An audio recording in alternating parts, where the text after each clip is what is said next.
রাতে ছাত্রছাত্রীদের স্কলারশিপ ফর্মে স্বাক্ষর করার সময় আক্রান্ত হলেন বিজেপির এক জেলা পরিষদ সদস্য। শুক্রবার রাত 9:30 নাগাদ ঘটনাটি ঘটেছে মালদার হবিবপুর থানার শ্রীরামপুর অঞ্চলের দরগাপাড়া এলাকায়। জানা গেছে, আক্রান্ত জেলা পরিষদ সদস্যের নাম তারাশঙ্কর রায়। তিনি ওই এলাকায় বিজেপির প্রতীকে নির্বাচিত জেলা পরিষদ সদস্য। তার অভিযোগ, এদিন তিনি শ্রীরামপুরের দরগাপাড়ায় বেশ কিছু ছাত্রছাত্রীর স্কলারশিপ ফর্মে একজন জনপ্রতিনিধি হিসেবে নিজের স্বাক্ষর করছিলেন।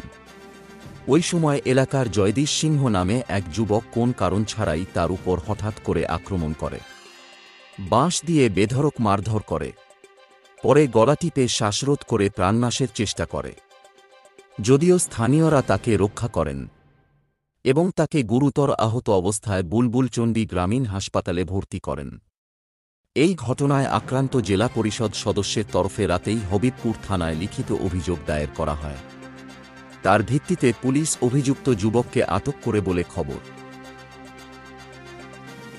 আমার বাড়ি স্ট্যান্ডে, কারণ আমার বাড়ি গিয়ে আমি বিছানায় ঘুমিয়েছিলাম, তখন তোমার কাকু বললো যে তারাশঙ্করকে মেরে দিল, তুই তাড়াতাড়ি উঠতো। তখন আমি তাড়াতাড়ি ছুটে আসলাম, মাথায় জল টল ঢালতে লাগলাম। এবার এটুকু আমি দেখলাম, তারপরে দেখছি যে ছেলেটাকে ওখানে নিয়ে আছে, বিবেক আছে, রঞ্জন আছে, তাই মানে স্যারের অপেক্ষায় ছিল এখানকার মদ উঠাচ্ছে কেন, এই মদের জন্যই এই তারাশঙ্করকে মারা হয়।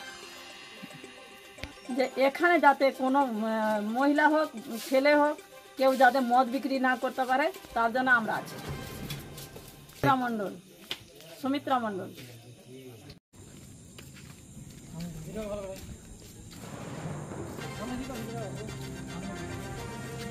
হ্যালো,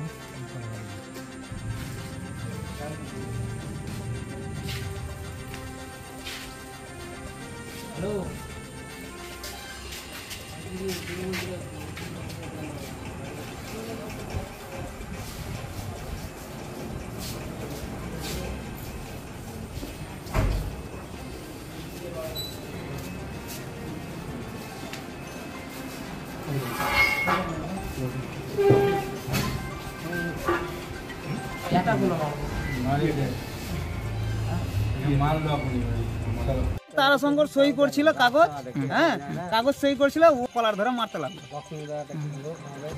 লাগলো, আমাকে ধাক্কা মেরে ফেললো জেলা পরিষদকে তারাশঙ্কর।